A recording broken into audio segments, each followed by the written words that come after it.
Olá, família Cannabis, bem-vindos a mais um episódio do Pod Caia. É o podcast que vai trazer para você conhecimento e quebrar mitos. Todo mundo precisa aprender. E hoje eu trouxe aqui a doutora Carolina Nossetti, que é referência em tratamento com cannabis medicinal. E também é a fundadora do aplicativo Vive, que é um aplicativo que também vai te ajudar a conhecer mais sobre os tratamentos com cannabis medicinal. Doutora Carolina. Um prazer estar aqui, agradeço o convite. Cláudia, admiro demais seu trabalho, já te falei isso algumas vezes, mas eu repito aqui. E a comunicação é o que vai fazer a diferença. Cannabis não tem um desafio de ciência, tem um desafio efetivamente de comunicação. Então, agradeço aí a sua liderança em espalhar mais essa palavra para tanta gente que precisa escutar. Eu fiquei muito feliz, porque realmente não tem um desafio de ciência, né? É um desafio de comunicação. Vocês entenderam o que significa, né? Nós precisamos levar esse conhecimento para vocês e vocês também levarem à frente, porque é assim que a coisa cresce, com cultura e conhecimento para todo mundo. Bom, eu vou pedir para você começar falando da sua experiência com a cannabis medicinal. Sim.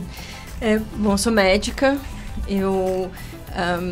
Meu contato inicial com a cannabis, na realidade, veio depois de um contato com nutracêuticos. Então, durante a minha faculdade, eu trabalhei num projeto que não só produzia açaí, produtos com açaí, mas também exportava para os Estados Unidos. Então, foi o meu primeiro contato em comunicação para médicos, desenvolvimento de produtos, operações, a exportação. Eu trabalho desde os 13 em empresas da minha família. Então, dali eu já tinha uma mão de fazer projetos e executar projetos, planejar e executar.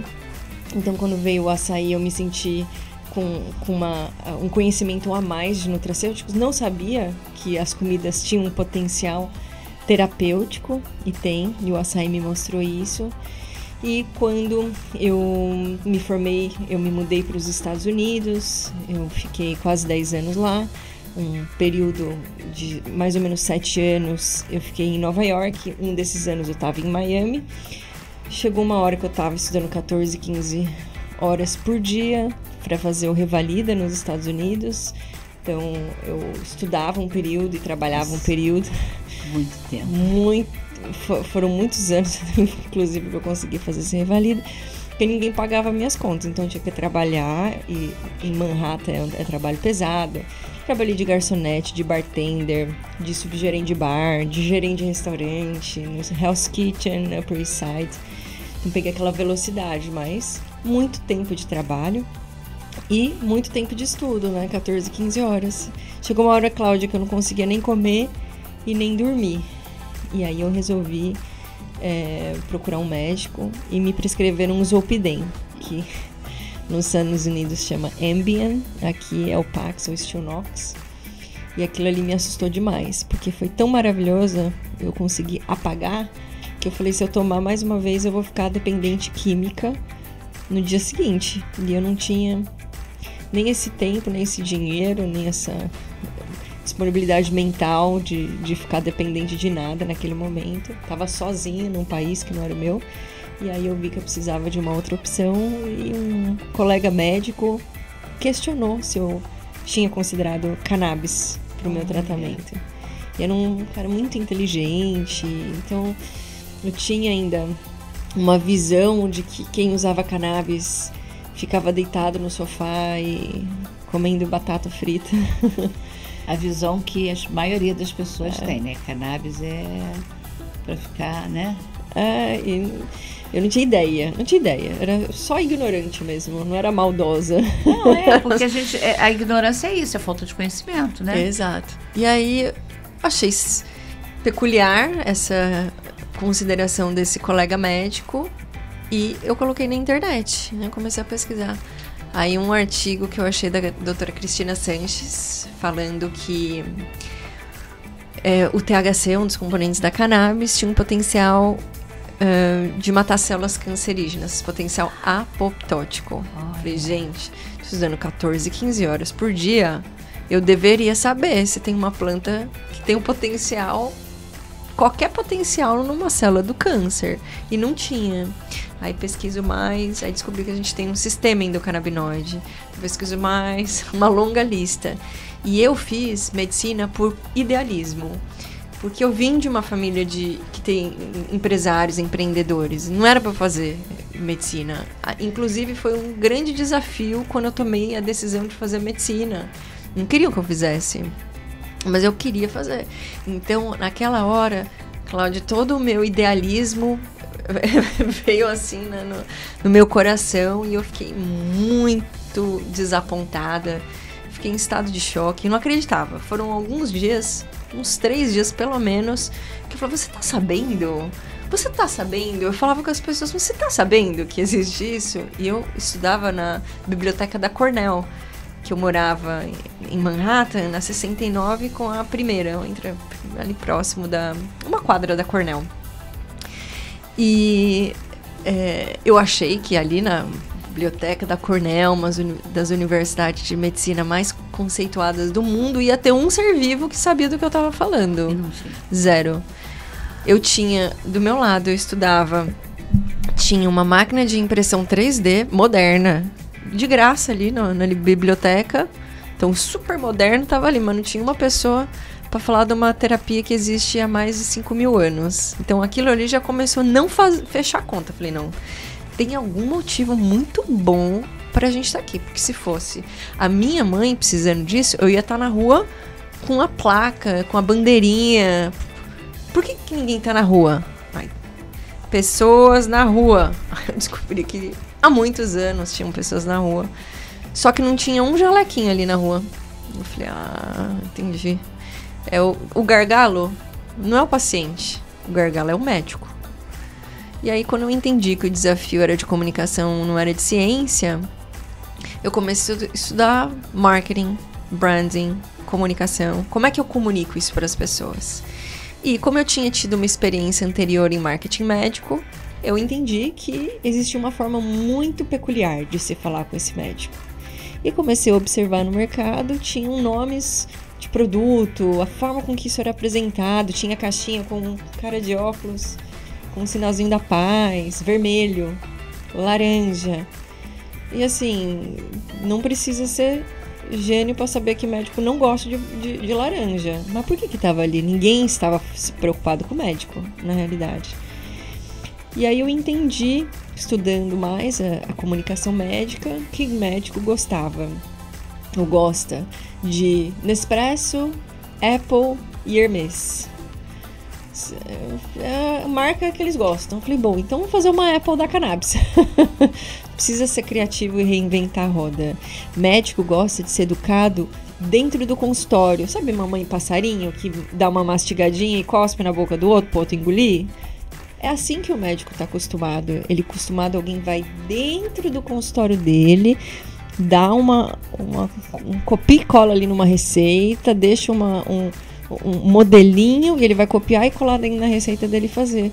Falei, bom, se alguém tem que ir dentro do consultório desse médico, então é isso que eu preciso provar. Que se eu fizer uma marca high-end, uma marca com essa visão que o médico gosta, indo dentro do consultório que ele gosta, a gente vai conseguir converter mentalmente esse médico para não ter esse preconceito.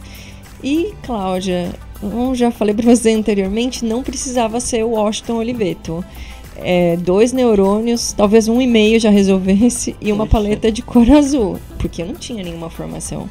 Eu mesmo sentei no meu computador, fiz, saí de Nova York, me mudei para Los Angeles, organizei tudo, não podia ter empresa de cannabis ainda, então foi uma associação e uma empresa de comestíveis, uma caixinha feita à mão em Los Angeles, e ali a gente começou a fazer visitação médica. Então eu comecei com cannabis aí, foi por uma necessidade minha e por um vazio no ecossistema de ninguém tá falando com o médico. E eu vi, Cláudia, que a ferramenta mais poderosa na comunicação médica é um médico falando com outro médico. Só que, tanto nos Estados Unidos quanto em outros países, nenhum médico queria colocar a cara. E eu já estava vestida na ideia, tava nem aí, ninguém me conhecia mesmo, não tinha nada para perder. Então eu coloquei minha cara assim, como eu tinha também uma experiência de operações, de negócios, eu conseguia tomar decisões que não olhavam só o paciente ou o médico, mas olhavam a sustentabilidade operacional do que a gente estava fazendo, porque não é fácil operar em cannabis, nunca foi. Então, eu consegui avançar em alguns lugares que não existiam. Então, essa visitação médica, ninguém estava fazendo. Então, foi ganhar de WO, né? Não estava competindo com ninguém. Hoje, são 400 empresas, pelo menos, de cannabis no Brasil. Poucas não fazem visitação médica. Então, hoje, trouxe essa estrutura de comunicação no Brasil. Quando eu vim para cá em 2015, eu comecei a operar em 2016, não tinha visitação, ninguém nem pensava nisso. E eu entendi que sem isso a gente não ia para frente. E hoje é um standard. Então, eu fico feliz também do ecossistema ter todos se estruturado para que todo mundo levante o nível, eleve o seu nível de qualidade, de apoio técnico. Isso aqui não é vender só caixinha. Se você é empresário, empreendedor, e a única coisa que você está fazendo é vender caixinha, não tem um apoio técnico, você está trazendo uma solução capenga. E eu acredito que essa mudança da forma de comunicar impacta positivamente, Cláudia. Então, eu comecei aí, quando eu voltei, quando eu comecei a estar mais no Brasil, eu entendi que tinha um desafio também relacionado a parte legal, né? Não tinha uma lei, e a senadora Mara Gabrilli me convidou para compor uma mesa no Senado, na Comissão de Direitos Humanos. Eu vi que sem lei a gente não vai conseguir ir para frente. Depois o ministro Paulo Teixeira também me convidou para compor uma mesa, junto com o deputado Luciano Dutti. Sincronicidades da vida, um amigo do Luciano Dutti tem um filho, eu tinha acabado de dar uma aula para ele lá no Paraná, aí ele me recomendou, outra pessoa tinha recomendado também para o Paulo, para o ministro, e aí eu comecei a ajudar no PL 399, a gente pode aprofundar depois disso. Tem isso na pauta, né, do PL 399. A gente aprofunda. E aí depois o deputado Caio França, vários estados, mas aquele foi muito espacial. E a gente avançou também, depois a gente aprofunda. E quando eu voltei, os médicos, como tinham, acho que eram 4, 5 médicos no Brasil, faltava uma experiência internacional, porque é difícil de você conseguir ter um bom manejo se você não tem centenas de opções na mão. Então, tinham poucas opções ainda no Brasil.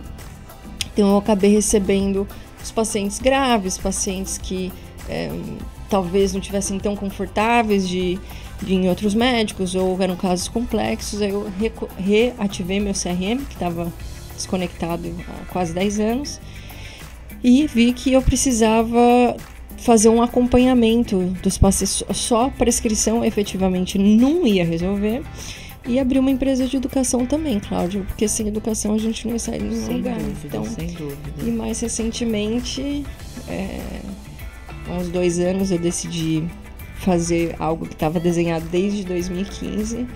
Parei tudo que eu estava fazendo de consultoria, de apoio, de tudo que eu pude parar de fazer para me dedicar ao aplicativo Avive, que é uma assistente virtual de cannabis que tem a missão de democratizar o bem viver por meio da cannabis. Então, é aqui que estamos agora, depois de quase 10 anos, já fez 10 anos de cannabis. Então, fala um pouquinho da Avive para a gente se aprofundar, para as pessoas, nossos ouvintes, né, nossos seguidores entenderem e procurarem a Avive.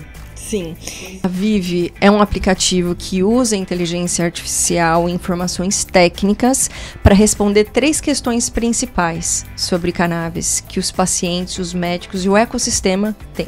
Mas com relação ao paciente, 3 questões são: cannabis é pra mim, sim ou não? Porque muitos desses pacientes veem reportagens, veem matérias, veem o vizinho, veem um amigo usando cannabis, mas eles não sabem se a cannabis é pra eles. Eles veem na reportagem dor, mas eles não entendem se é pra dor deles. Então essa é a primeira questão que a Vivi se propõe a responder. A segunda é, a cannabis é pra mim? Qual cannabis é pra mim? São mais de 400 empresas no Brasil, pelo menos 400, mais 30 na farmácia, mais dezenas de associações. Qual desses produtos é? São milhares de produtos. E a terceira é, chegou em casa, meu produto, como é que eu uso? Essa é uma dor. Uma dor porque os médicos não aprenderam a fazer esse ajuste de dose, essa personalização do cuidado. Então, a intenção também, Cláudia, é trazer a consciência que só uma prescrição não é efetiva na imensa maioria dos casos. E a cannabis também não é milagre. Então a gente precisa de um apoio para esse paciente fazer mudança de estilo de vida. E isso, Cláudia, você fez de uma forma muito brilhante. E você espalha essa palavra. Então a Vivi, quando a gente fala qual produto usar, não é só sobre cannabis. É também sobre conduta, na sua saúde mental, na alimentação, na movimentação.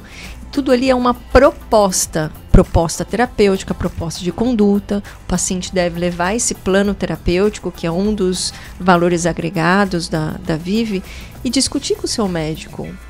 E depois fazer um acompanhamento para ajustar esse plano. Porque é fácil de eu virar para você, Cláudia, para agora de tomar açúcar. Aí você tentou, você não conseguiu. Eu tenho que mudar meu plano. Então, Cláudia, vamos tentar uma calda de agave? Já uso. Então, vamos dizer que você não conseguiu. Não, falei, então agave tá, é maravilhoso. Vamos tentar estévia? Então, não importa o que é a opção B, C, D e E. Tem que ter. Tem que testar, tem que ir tentando, porque planos vão mudando. Às vezes uma semana você está mais estressado, uma semana você está menos estressada. Então, acho que é importante esse apoio antes da consulta, durante a consulta para guiar esse colega, esse médico, e depois também, porque que horas que o médico vai fazer esse acompanhamento? E se tem, um desafio no final de semana e não tem nenhum lugar que a pessoa possa ler, alguma orientação, marcar? Porque às vezes o paciente está ali, tem um médico, aí ele vai ligar, ele precisa fazer um ajuste de dose. Ah, vai ter que fazer uma outra consulta. Gente, quem tem esse dinheiro? Para ficar fazendo consulta a cada 2, 3 dias. Esperar. E o tempo? Marca consulta, daqui a 2, 3 meses. Exato. E a pessoa fica sem rumo. Completamente. E assim, a intenção é apoiar pacientes, médicos e o ecossistema. Porque comprar o primeiro frasquinho não é o desafio. Mas se não dá certo, alguém vai comprar o segundo?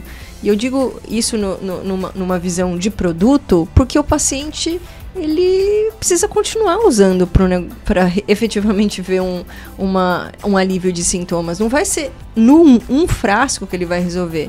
Agora, se ele não consegue fazer o ajuste de dose daquele ele vai continuar usando? Não vai. Não vai, porque não está dando certo. Então, um grande erro hoje que eu vejo é a falta de educação desses médicos de que é essencial que exista uma personalização desse cuidado, não só dos canabinoides, mas do estilo de vida desse paciente. Sim.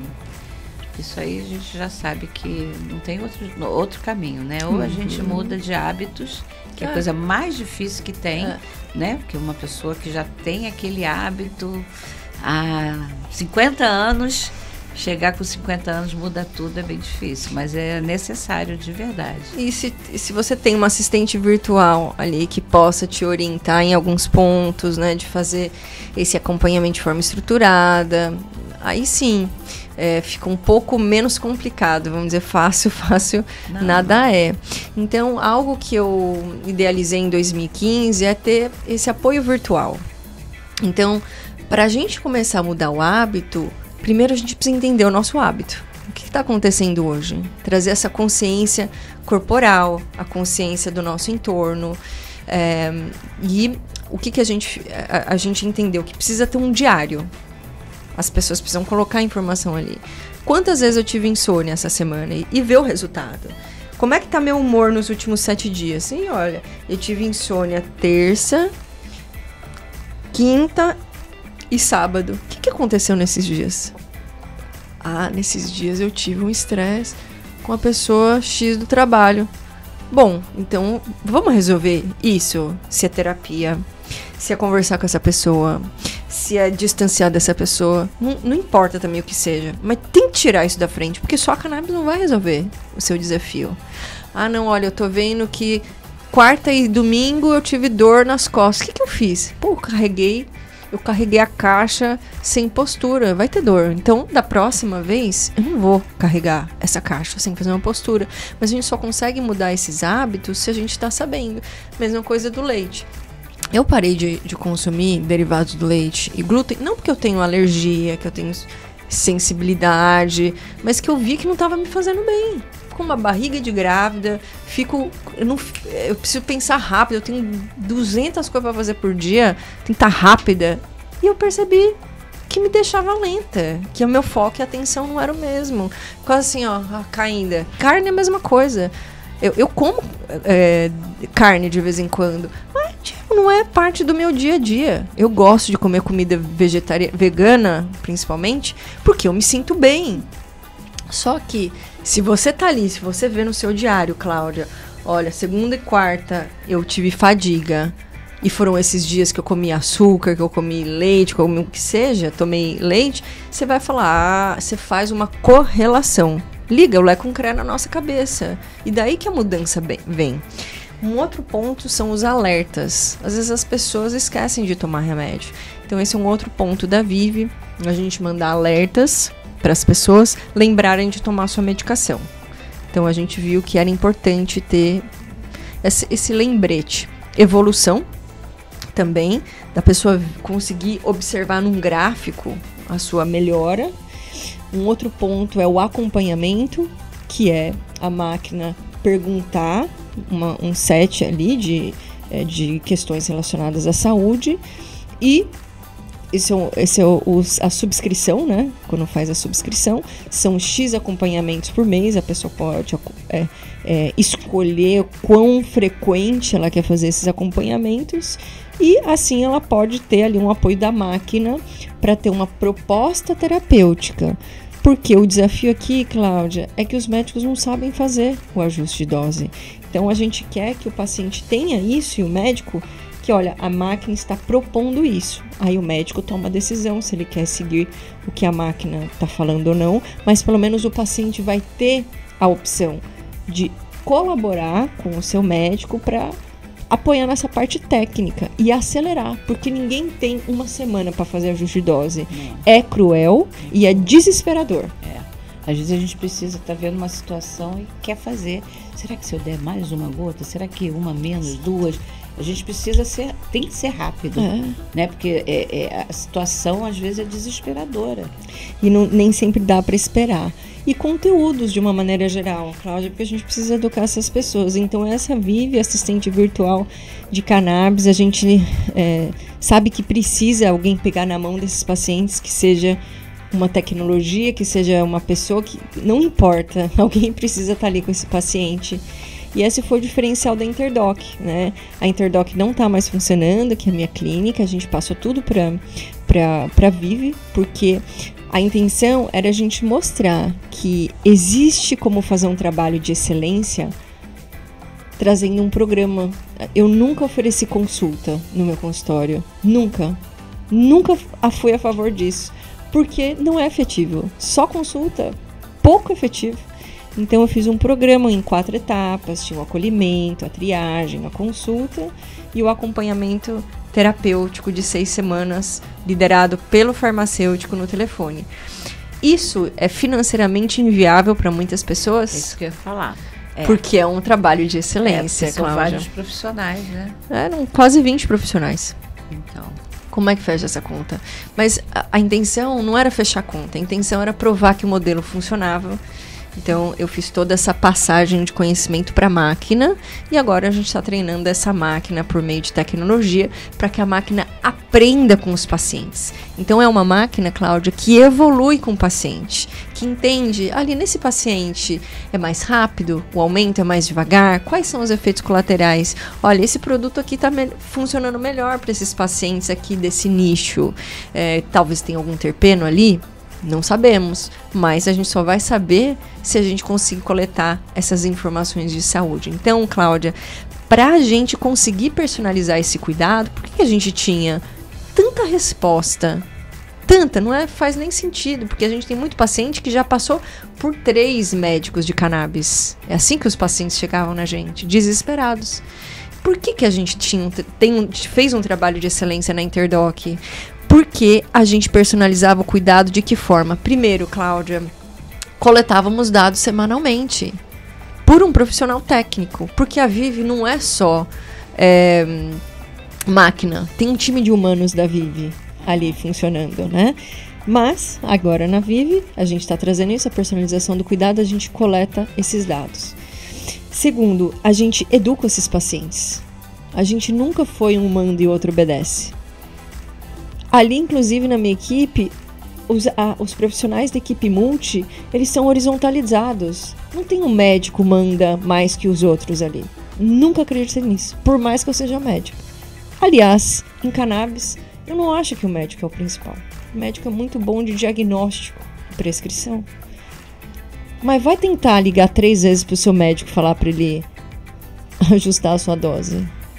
Não vai, Cláudia. Não vai mesmo. Não vai, pronto. Não é que ele é maldoso, não é que é sacanagem, não é parte da cultura dele. Tá ganhando pra isso, inclusive. E ele não sabe cobrar pra fazer uma ligação de 10 minutos pra fazer ajuste de dose. É a realidade da cultura. Então, eu não tô falando que o médico não é importante. Ele é tão importante quanto os outros membros da equipe multi. Então, educação para o paciente, Cláudia, poder tomar decisões educadas sobre a sua saúde. Porque também chutar não resolve. Não podemos chutar com a saúde dos outros. Né? Com certeza. E o terceiro passo nessa personalização do cuidado é pegar na mão e ser um guia para esse paciente. Com opções B, C e D. Eu falei para você, eu viro para você, Cláudia, para de comer queijo. Aí você vai falar, eu tentei uma semana, não consegui, o que eu vou fazer agora? Ela falou assim, olha, você já tentou, queijo de manhã que você quer comer? Vamos tentar fazer uma tapioquinha com ovo mexido? Aí você fala, Carol, tentei e não consegui. Vamos tentar então fazer um bowl de frutas? Ai, não consegui. Mas vamos tentar colocar uma pasta de amêndoa sem açúcar com nozes? Pode ser que na quinta oferta que eu faço pra você fala, agora eu não tô sentindo mais a falta do pão. Ou do queijo. Do pão eu consegui. O pão eu consegui. Mas você concorda que não é muito fácil fazer isso? Não. Então são esses 3 pontos, Cláudia. Não tem personalização de cuidado se você não tem dado, se você não educa esse paciente e se você não acha opções B, C e D perante a desafios. Então a questão aqui é buscar soluções para os desafios do dia a dia dos pacientes, que não vai conseguir fazer toda semana uma consulta diferente para fazer um ajuste de conduta, de dose, de produto. E a gente quer trazer esse empoderamento para o paciente. É isso. A intenção é essa. Então, o Vive já está pronto. A Vive nasceu. Nasceu a Vive. Finalmente. É um aplicativo. Sim. A pessoa pode baixar no Android. Então, vai estar hoje está um web app, então tá no site. E daqui mais ou menos 45 dias vai estar nas lojas para baixar. Então, ainda não está no App Store, no Android, mas está na internet. Né? Então, vem no site, tem lá toda a estrutura. E daqui a alguns dias a gente vai para as lojas. Gente, vocês estão recebendo informação de ouro. Como você vai chegar nisso? Você vai procurar lá na internet. Isso vai ser muito importante. Muito bacana esse aplicativo, fundamental. Tá desde 2015 fazendo essa gestação.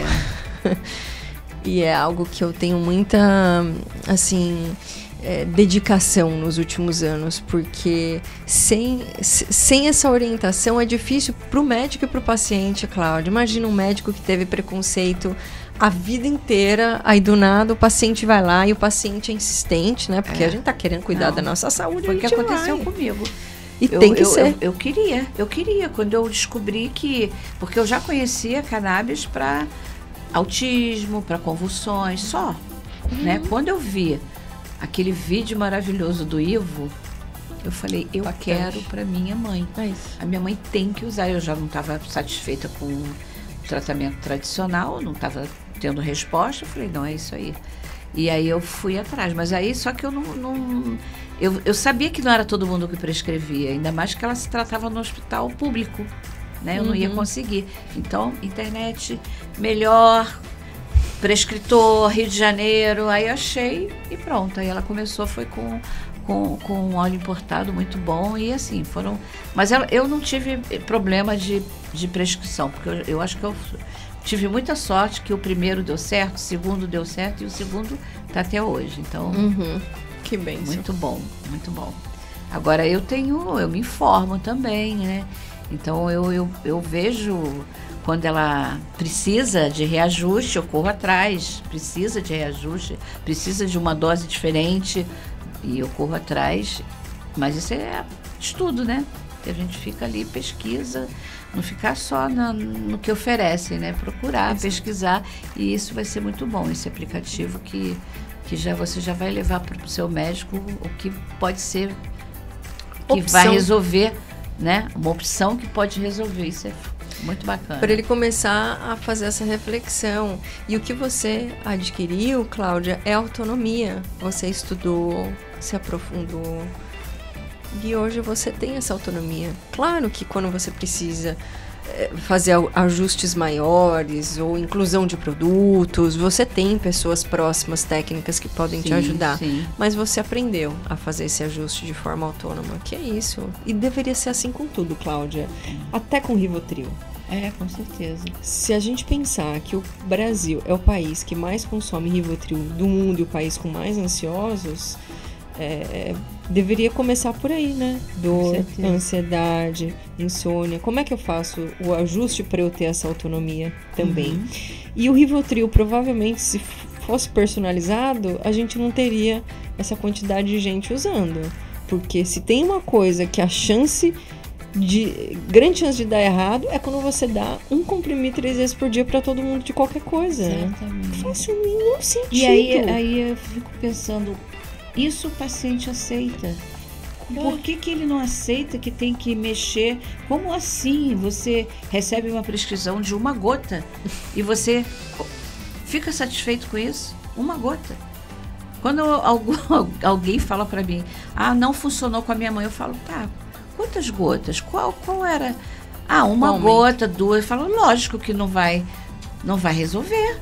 Não vai resolver, não vai nem mexer, não vai nem chegar lá no sistema que precisa chegar uma gota. Mas vou te falar, Cláudia, às vezes eu não sei nem o que é menos pior, se é uma gota ou mais, né? Ou muito 5, mais. Porque eu já vi paciente que começa assim, com uma dose alta e tem uma hipotensão e cai, vai parar no hospital. Tem que ter um meio tempo. Mas pra gota é uma. Começa então, com uma e vai aumentando. Esse é o normal. Não é? Porque é diferente de você pegar um comprimido que tá tudo ali concentrado e ingerir aquele comprimido. Agora, gota, você pode conseguir botar uma. Não tô vendo, vou botar mais uma. Exato. Só pra eu ver como é que fica. Tem que fazer isso com acompanhamento, Cláudia, mas é isso.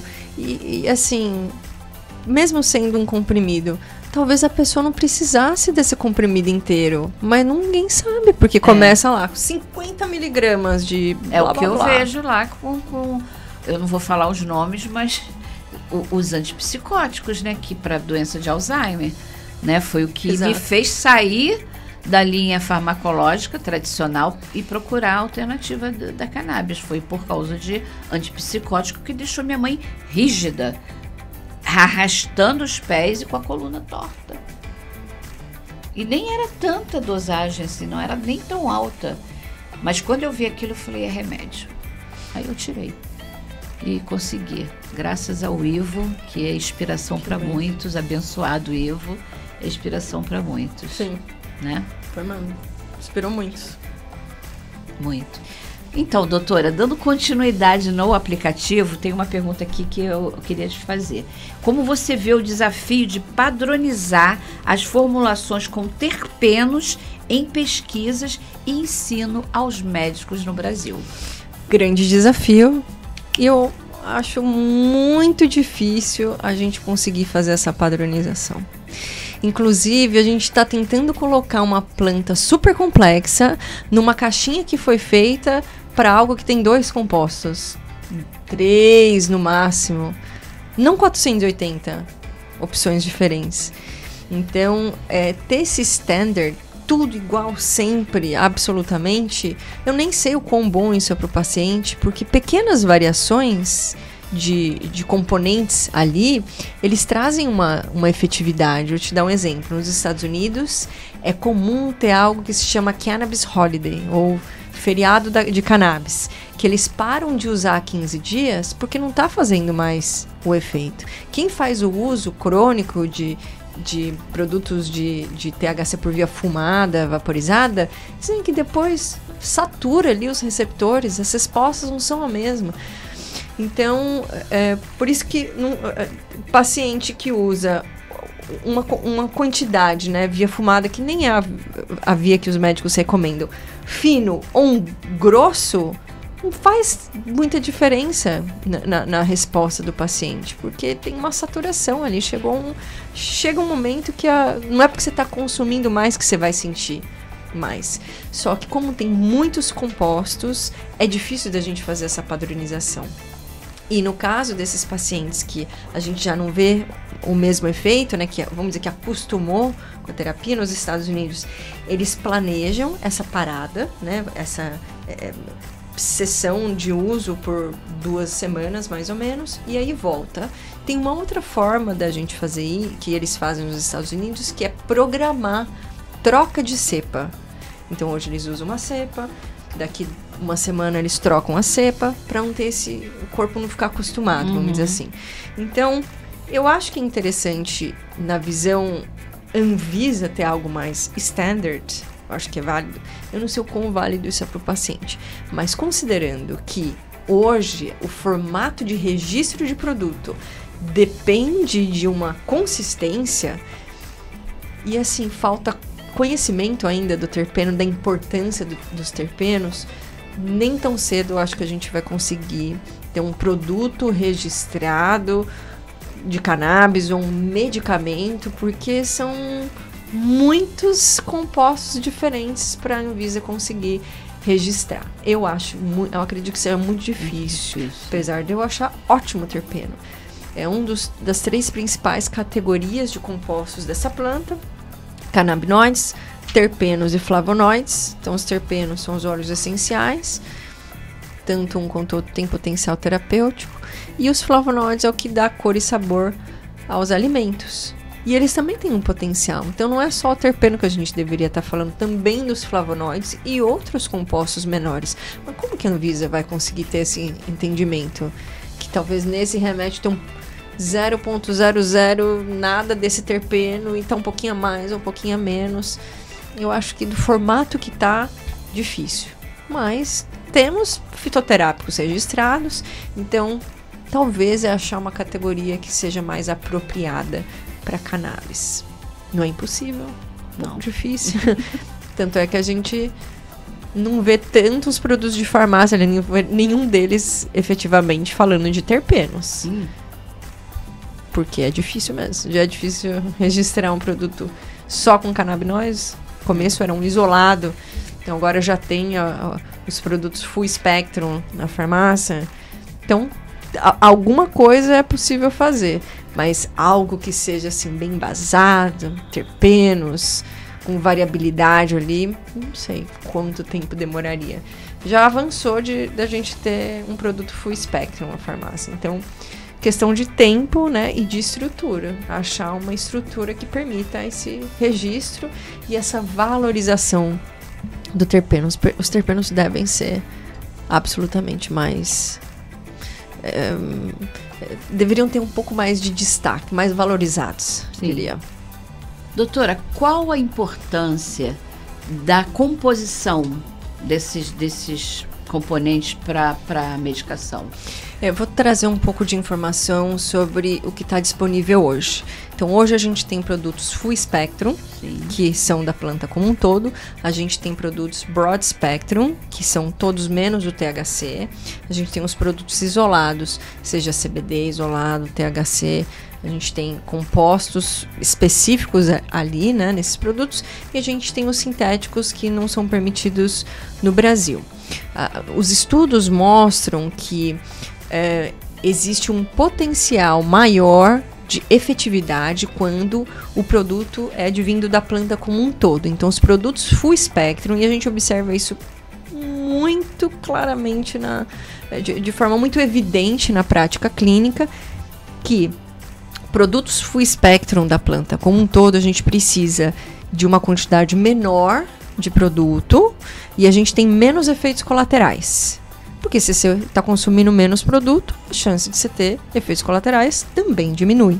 Então a gente tem uma resposta melhor. E qual que é o impacto disso? Que existe o potencial do paciente usar menos produtos por mês e isso custar menos no bolso dele. Então é uma questão não só de melhor resposta clínica, mas também de reduzir o custo desse acesso. Entendi. E vou complementar aqui. Existe algo que se chama efeito entourage, que é exatamente isso. Que quando o paciente usa a planta como um todo, a gente vê uma resposta mais significativa com menos efeitos colaterais. Então, não são todos os pacientes que têm indicação de produtos full spectrum. Tem paciente meu que usa um produto isolado. É a maioria? Não, é a imensa minoria. Eu tenho alguns pacientes que são atletas de elite. Eu não posso passar nada que não seja isolado para eles. Então, não quer dizer que um produto isolado é ruim, não é isso. Tem indicações específicas para esses pacientes. Mas o efeito entourage é algo interessante para a gente saber que existe para as tomadas de decisão clínica sobre o produto.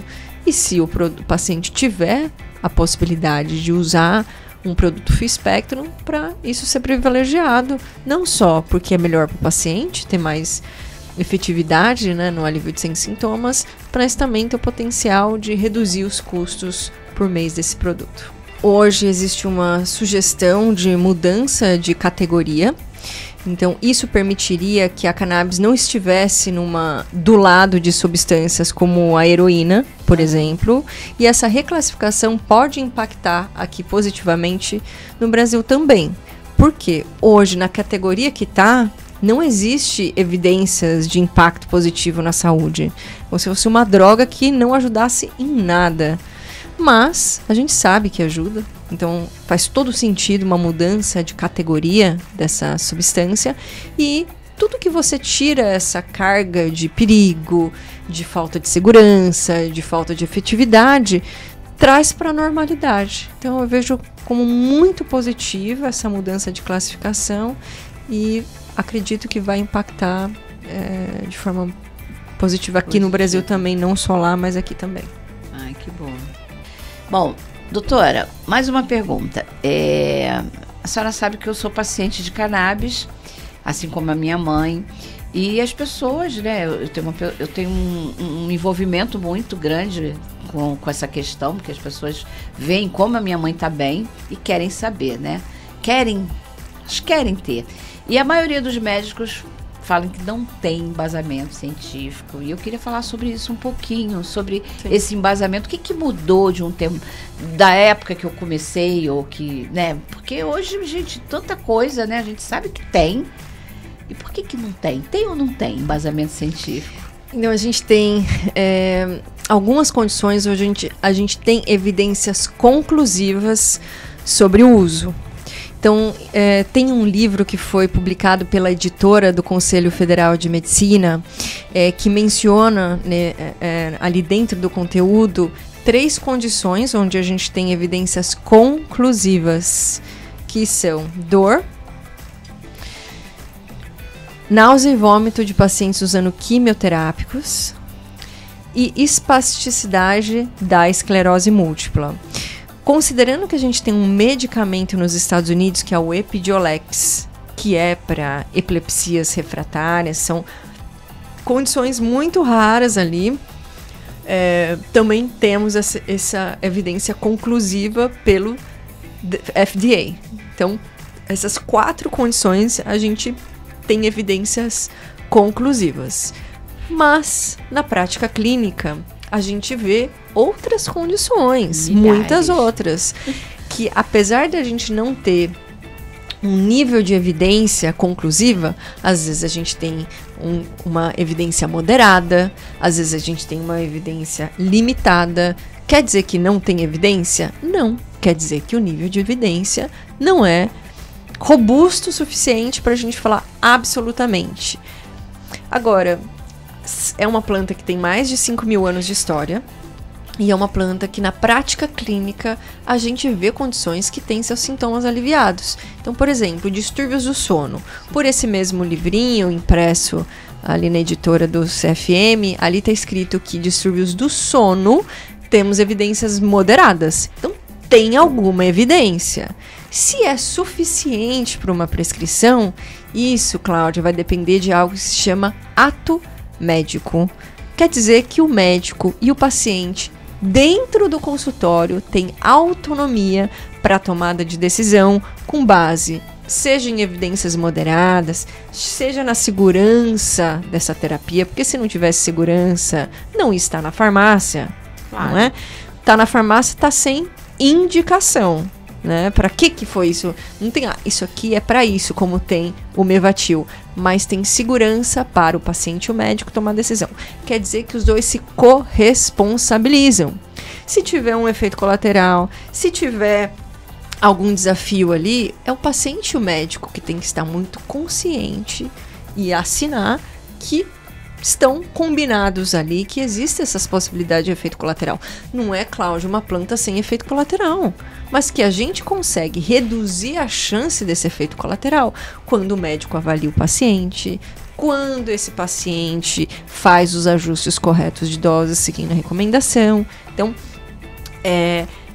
no caso de distúrbios do sono, a gente tem essa evidência moderada. Tem algumas outras condições que a gente tem evidências limitadas. Então, não são conclusivas, mas também não é zero evidência. É alguma evidência, ainda que limitada. A gente vê, por exemplo, a ansiedade. E é uma das condições que a gente mais observa na prática clínica. O que eu vejo mais no consultório? Dor, ansiedade, insônia. Essas são as 3 que eu vejo mais. Depois, doença de Alzheimer, autismo, Parkinson. E tem algumas outras condições que a gente também vê. Endometriose, fibromialgia, doenças autoimunes, né, de uma maneira geral. Mas essas, das 3 que eu falei que são as principais do meu dia a dia, ansiedade e insônia a gente não tem evidências conclusivas. Mas tem uma resposta boa na prática clínica.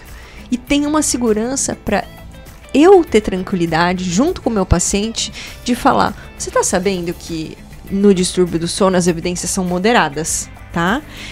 Efeitos possíveis e efeitos colaterais. E deixa o paciente tomar essa decisão junto com o seu médico. O médico tem que falar o que tem de evidência, o que tem de possível efeito colateral, o que ele vê na prática clínica dele, e o paciente que tem que tomar essa decisão. A decisão de saúde do paciente é ele que tem que tomar a decisão. Mas no Brasil existe uma cultura que não é assim nos Estados Unidos, mas aqui que é um manda e o outro obedece, sem questionar. Isso no Brasil. Porque se você tivesse em Israel, que ganhou, sei lá, 7, 8 prêmio Nobel, lá um pessoal que estuda, você teria cannabis, possibilidade de uso com uma lista de condições. Mas, dependendo do seu CEP, você tá no Brasil, você não tem esse acesso. Porque se você tivesse, Cláudia, no Canadá ou em Israel, onde existem profissionais, onde existem sistemas regulatórios avançados, certamente em Israel muito mais que no Brasil, a gente também teria essa seriedade com relação ao acesso a uma planta segura. Ninguém se preocupa em dar omeprazol mais do que 8 semanas. Tem gente usando omeprazol há 20 anos. Tem gente perdendo funcionalidade hepática porque está usando remédio anti-inflamatório por muitos anos. Sim. O omeprazol não era para usar por mais de poucas semanas. Então, isso não é preocupação. Mas a cannabis parece que é um grande desafio. Então, essas são as condições e, infelizmente, se você está no CEP de um país que estuda, você tem um acesso. E se você está num CEP, num país que não estuda, tipo de Brasil, você tem um outro acesso. Mas essas são as evidências que a gente tem. Robustez maior nas 4 que eu mencionei. Dor, náusea e vômito de quimioterápicos, espasticidade da esclerose múltipla, que é um tipo de rigidez muscular, e epilepsia. Epilepsia refratária rara. São 3 tipos de epilepsia.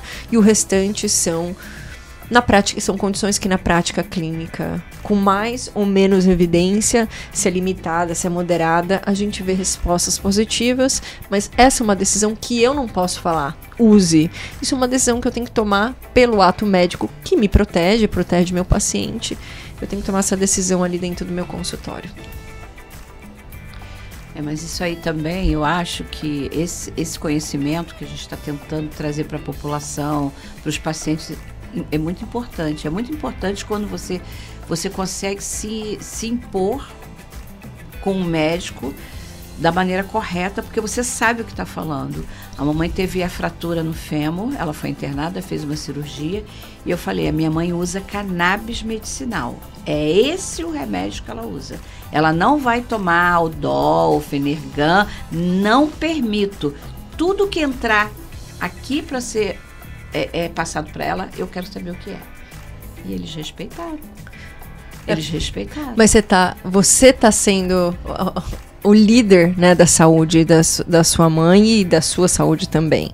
O que eu tô querendo trazer, Cláudia, que é um desafio, é que existe uma cultura no Brasil de um manda e outro obedece. Se você não mandar, você vai ser mandado. Sim. Então a gente foi num médico e não teve a resposta porque ele não estuda o suficiente, vai no outro médico que saiba, é normal. Se você for num endocrinologista para tratar do seu osso, ele também não vai saber. Não é nada contra esse médico aqui, é só uma falta de conhecimento. Então, se você vai no médico e ele fala, não tem estudo, o que seja que ele falar, fala assim, mas quantos anos você tá estudando essa planta? E se ele não está estudando há alguns anos, fala assim, olha, muito obrigado. É a mesma coisa que você faria se você vai num endócrino e ele não entende de fratura. Você vai num outro médico e tudo bem. Não quer dizer que esse médico é burro, não quer dizer que esse médico tem má vontade, não quis estudar aquilo ali. Tem coisa que eu não quero estudar na medicina. Medicina nuclear, não quero estudar. Dá licença, que eu vou estudar outra coisa. Então, cada um estuda uma área. E a recomendação aqui, Cláudia, é procurar profissionais que não só fizeram um curso de cannabis, mas que tenham prática clínica nisso. E, se possível, de preferência, uma equipe multi para te acompanhar. Porque senão você vai tentar falar com esse médico, Cláudia. Você já passou por isso algumas vezes? E você escuta isso todo santo dia da sua vida?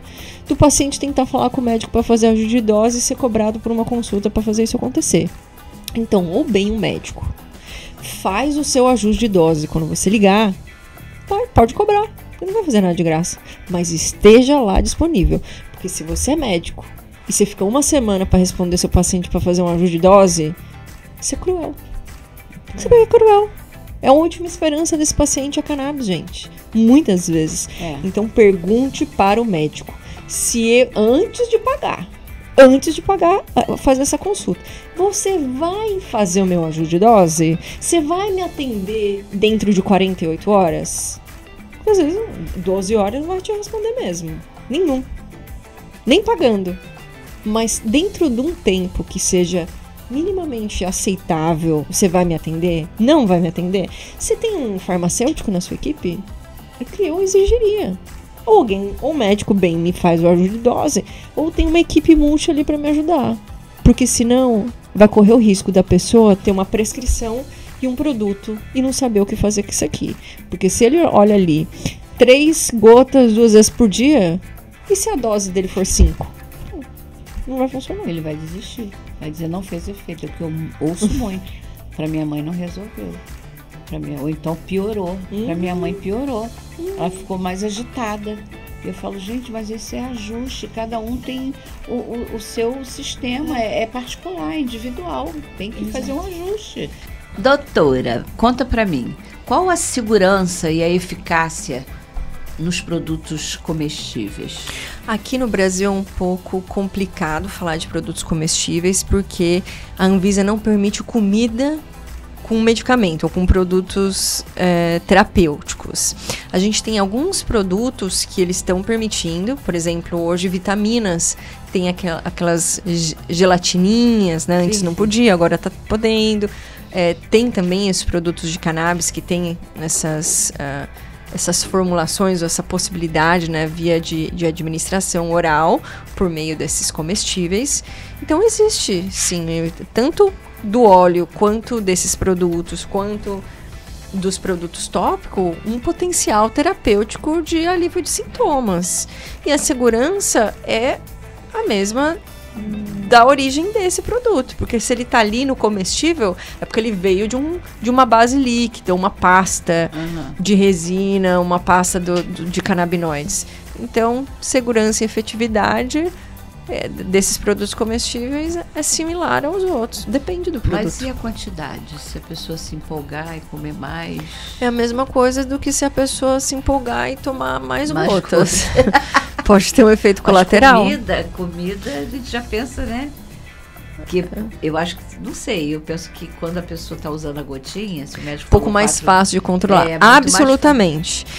Eu tenho muito receio de produtos comestíveis. Porque você não sabe o que tem ali. Um brigadeiro. Quem vai conseguir comer um? Tem essa. E você não sabe o quanto tem dentro desse brigadeiro. Então já vi muito paciente passar mal.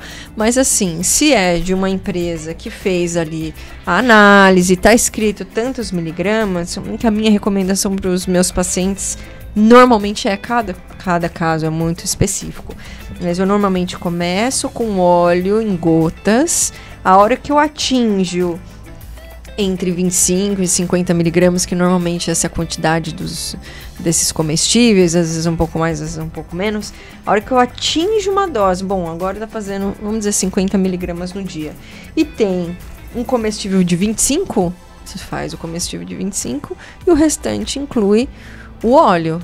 Até que acha, porque são produtos diferentes, por mais que pode ser que eles tenham uma quantidade certa ali de CBD.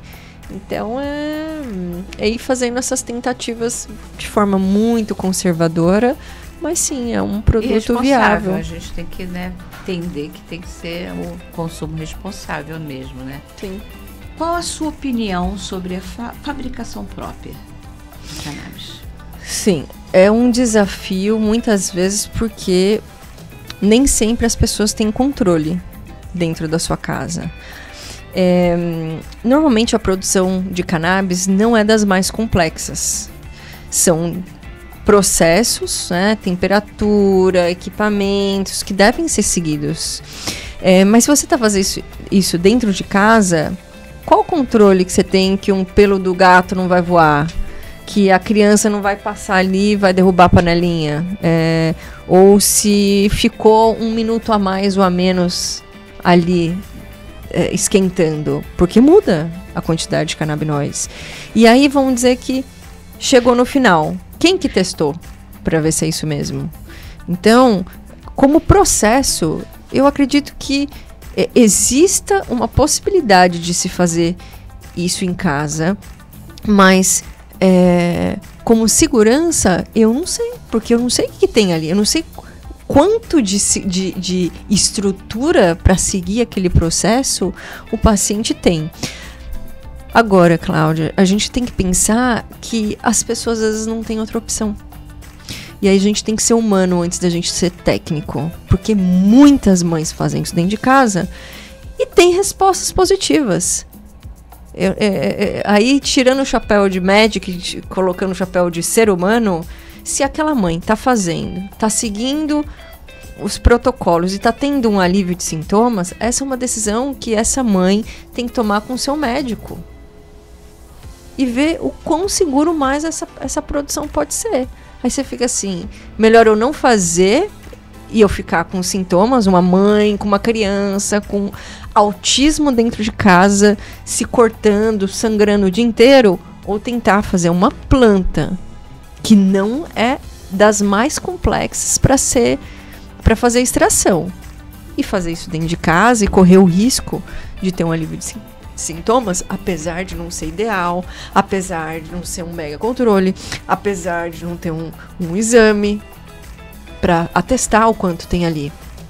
Eu preferiria que isso não fosse feito dentro de casa. Mas quem sou eu para falar se deve ou não? Se a pessoa está precisando, espero que se esse seja o caso da pessoa, que a pessoa procure seguir o mais à risca possível os procedimentos de produção, mas se o paciente tivesse acesso a um produto mais financeiramente viável, talvez a gente não precisasse colocar essas mães, esses pais e essas crianças em risco fazendo isso dentro de casa. Mas se não tem outra opção, eu não posso dar essa opinião. Isso tem que ser discutido entre o paciente e o médico, né, os familiares e o médico, para entender como que eles conseguem reduzir esse risco. E nos Estados Unidos isso não é feito nível farmacêutico, apesar do Epidiolex, né? Isso é feito como se fosse um suplemento. Não é suplemento nos Estados Unidos, tá? A cannabis não tem uma classificação, nem de suplemento, nem de produto derivado de cannabis como tem no Brasil. Então, cannabis não é suplemento nos Estados Unidos. É cannabis. Existe algo que se chama Farm Bill, que permite que a cannabis advinda do cânhamo seja vendido nos Estados Unidos inteiro. Mas a gente não tem uma estrutura regulatória que fala todo mundo vai fazer desse jeito. Agora, se tivesse algo como um fitoterápico ou nas mesmas regras de segurança e de produção do fitoterápico, de um suplemento, provavelmente seria a mesma efetividade e segurança do que um produto da indústria farmacêutica e muito mais barato, né? Porque você não precisa de uma mega estrutura de indústria farmacêutica para fazer essa produção. Se você fizesse como um fitoterápico, seguindo regras ali de controle de qualidade, você teria um bom produto. Então, não faz tanta diferença um produto farmacêutico, um produto que não seja farmacêutico, mas que esteja seguindo regras estritas ali com relação à produção, por exemplo, de fitoterápicos ou suplementos. Até porque acho que há 5.000 anos era assim que era usado, né? E ninguém morreu até agora. Ninguém morreu, não existe casos de morte. Pelo DEA, pelo Departamento de Drogas dos Estados Unidos. 0 mortes pelo consumo da planta in natura. Agora, água morre. Alergia de amendoim morre. Que a água, não precisa tomar tanta água assim para você morrer de água. Inclusive teve alguns anos atrás uma promoção numa rádio dos Estados Unidos. Ela falou: quem beber mais água ganha. Aí a pessoa morreu. Então, porque dilui, tem componentes no nosso sangue, não pode, que tem que estar ali numa quantidade certa. Aí você dilui, aí você corre o risco de morrer.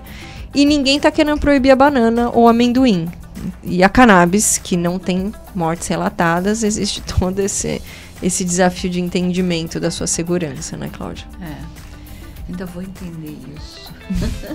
E as associações, elas estão indo no caminho certo? É mais uma opção de acesso, Cláudia, como a gente tem nas farmácias, como a gente tem os produtos importados, como a gente tem nas farmácias de manipulação, a gente também tem nas associações e a gente tem pacientes que fazem isso de forma individual dentro de casa. Comparando quem está dentro de casa fazendo isso e quem está fazendo isso de forma coletiva na associação, a associação, pela questão financeira, por você ter outras pessoas, por muitas vezes você ter uma estrutura maior do que você teria na sua casa, a chance de termos qualidade, um controle, né, na produção é maior. E acho que é uma forma de acesso que faz sentido. Isso é uma realidade em tantos outros países, tomada de decisão de quem você quer no seu grupo para fazer a sua terapia. Sim. E isso em outros países foi decidido porque não existem mortes. E aqui é uma decisão do paciente, né, do usuário. Se eu quero fazer na minha casa ou se eu quero fazer coletivamente, numa associação, ou se eu quero fazer um produto importado. Então, direitos humanos para os humanos, no sentido de você ter o direito de tomar a decisão. O governo não tá falando para eu não consumir açúcar. Por que ele tá se metendo no que planta que eu tô tomando? Que paternalismo estrutural é esse? Que alguém tem que deixar ou deixar de... que permitir ou deixar de permitir o que eu vou consumir dentro da minha casa. A gente pode consumir açúcar, álcool, cigarro. Exato. Mas a planta não pode. Não faz sentido, Cláudia. Não faz sentido. Mas é isso, eu acredito que é um direito, e os direitos devem ser respeitados, essa é a minha opinião. Como os HCs, o paciente tem o direito de pedir o seu HC. Ele não está quebrando nenhuma regra, inclusive ele recebe o HC, são milhares de pacientes hoje com HC, é porque a lei, na sua Constituição, permite. Sim. Então você já tem esse direito, você tem que ir atrás dele. Exatamente. Doutora, conta pra mim, você está militando, trabalhando, estudando, empreendendo desde 2013, né? O que você acha, como vai ser o futuro? Você acha que caminhou bem? Você acha que a gente pode olhar e falar, nossa, a gente está conseguindo chegar lá, falta muito? O que você acha? Qual é a sua visão de futuro para o uso de cannabis no Brasil? A gente está caminhando, Cláudia. Foi algo que a gente começou a falar no começo, e eu falei até que eu ia dar uma aprofundada, que é a questão da lei. Eu tive o prazer de trabalhar com o Caio França e apoiar na construção do projeto de lei em São Paulo, que virou lei. Virou. E que foi sancionado pelo Tarcísio, que ninguém esperava, mas as pessoas têm... Todo mundo tem uma humanidade, né? E foi uma luta de um grupo de pessoas liderado pelo Caio França, que fez com que essa lei acontecesse em São Paulo. E quando eu vi que o resultado desse nosso trabalho que começou em 2019 foi efetivado nessa lei, a minha esperança se renovou. Eu fiquei muito decepcionada com o PL 399, porque a gente trabalhou muito para fazer a aprovação em comissão especial, passou para a Câmara, e era para ter ido para o Senado, e parou ali. Tantos meses de trabalho, de estudo, de eventos, de audiências públicas, e por uma manobra legal parou no presidente da Câmara. Então, o trabalho que o Caio França fez para aprovar uma lei que permita a distribuição gratuita de cannabis pelo SUS foi uma grande vitória e inspirou quase todos os outros estados. Sim, e milhares de municípios a fazerem o mesmo. E o que é legal, Cláudia, é que muitas dessas leis são definitivamente melhores do que a de São Paulo. E não é que são melhores porque o Caio não quis fazer uma boa lei, não. Uma lei mais abrangente. É porque é difícil de dar o primeiro passo. E ele queria. Ele deu. E assim, isso inspirou que outros estados e cidades tivessem uma flexibilidade maior de conversa entre seus políticos, fizessem leis ainda melhores do que foram feitas em São Paulo. Então, considerando que hoje, ou em maio, né, a cannabis é gratuita no SUS em São Paulo, que é o maior estado do Brasil, que consome 80% da cannabis do Brasil, é inspirador ver que outros estados também estão seguindo, e eu espero que o Brasil inteiro um dia tenha a democratização do acesso à cannabis no Brasil. Eu acredito. Você acredita? Acredito. E rumo à democratização da cannabis. Isso aí. E um último ponto que eu queria trazer é menos pílula e mais planta. Isso. Na nossa fundamental. vida. Mais descascar e menos desembalar. Porque é esse o desafio. De ver pacientes, Cláudia, com ansiedade que não fazem terapia, que não fazem um exercício ali de respiração. Porque às vezes a pessoa tem tanta ansiedade que não consegue nem meditar. Mas vamos fazer um exercício de respiração para você conseguir controlar seus sintomas? Porque só a cannabis e o Rivotril não vai ser suficiente para você. Você tem ansiedade, você não faz exercício físico? O que que você tá esperando da sua vida? Um milagre? Da cannabis? Do Rivotril? Não vai ter. A chance é muito menor. Pode ser que uma pessoa ansiosa use a cannabis sem fazer exercício físico e reduza a sua ansiedade? Absolutamente, já vimos isso muitas vezes. Aí vai parar de usar cannabis. Será que a sua ansiedade vai voltar? Existe a possibilidade. Se você não trabalhou com aquilo dentro de você, pode ser, né? Ou uma pessoa inflamada que tem dor. Como é que faz pra resolver? Então, eu acho que tem que ter essa consciência, Cláudia, que não é só cannabis e que tem outras medidas que, independente se é cannabis ou é Rivotril, que todo mundo precisaria considerar de ajustar o seu estilo de vida. E que a cannabis seja uma boa ferramenta. Mas não é ela que vai curar ninguém. A pessoa precisa olhar o paciente como um todo e melhorar o estilo de vida da pessoa. Mudança de hábitos. É isso. Perfeito. Doutora, muito obrigada. Essa conversa foi fundamental. Essas informações são ouro. Gratidão por você estar aqui e trazer essa comunicação. É o que ela falou, né, gente? Comunicação, é isso que está faltando. Conhecimento, comunicação, e nós estamos trazendo isso para vocês. Muito obrigada. Obrigada, Cláudia, pelo convite. Sempre um prazer estar com você. Você tem um papel, assim, uma missão que é maior que você, e você sabe disso, e você entrega.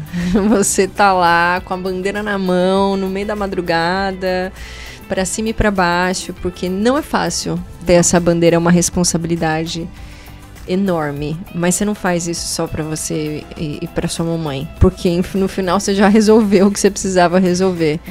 Mas é a humanidade no seu trabalho de ver que vocês melhoraram e que você quer que outras pessoas melhorem também. Então, vamos espalhar essa palavra, compartilhem esse link do Podcaia para outras pessoas, para quem você vê que pode se beneficiar dessa informação. E entenda que a cannabis tem um potencial terapêutico de alívio de sintomas de algumas condições, e os efeitos colaterais, quando a gente compara com medicamentos controlados, muitas vezes tem um perfil de segurança melhor. Então leve para o seu médico. Se seu médico não estudou isso, procure um médico que estudou e lidere a sua saúde, Cláudia, porque você só está aqui porque você tomou rédea da sua saúde e da saúde da sua mãe. Você não deixou ninguém mandar na sua saúde e na saúde dela. Não. Mas você precisa estudar para isso. Você precisa se empoderar para isso. Então eu espero que outras pessoas sigam essa sua inspiração de tomar controle da sua saúde e não terceirizar a decisão para o outro. Porque quando a gente tem informação, a gente toma decisões educadas, não fica chutando. Exatamente. Obrigada. Obrigada a você. Vamos falar para os ouvintes e seguidores como achar você, as suas redes sociais. Eu sou suspeita que para mim é referência, mas pode ter muita gente que não conhece. Pode falar suas redes sociais? Sim. No Instagram, DRA, doutora DRA, Carolina com C no 7, NOCETTI. E ali, na minha bio, vai ter informações sobre a Vive. Pode também me mandar um ADM, eu tô sempre ali no Instagram, e assim a forma mais fácil de se conectar comigo é pelo meu Instagram. É isso. Obrigada!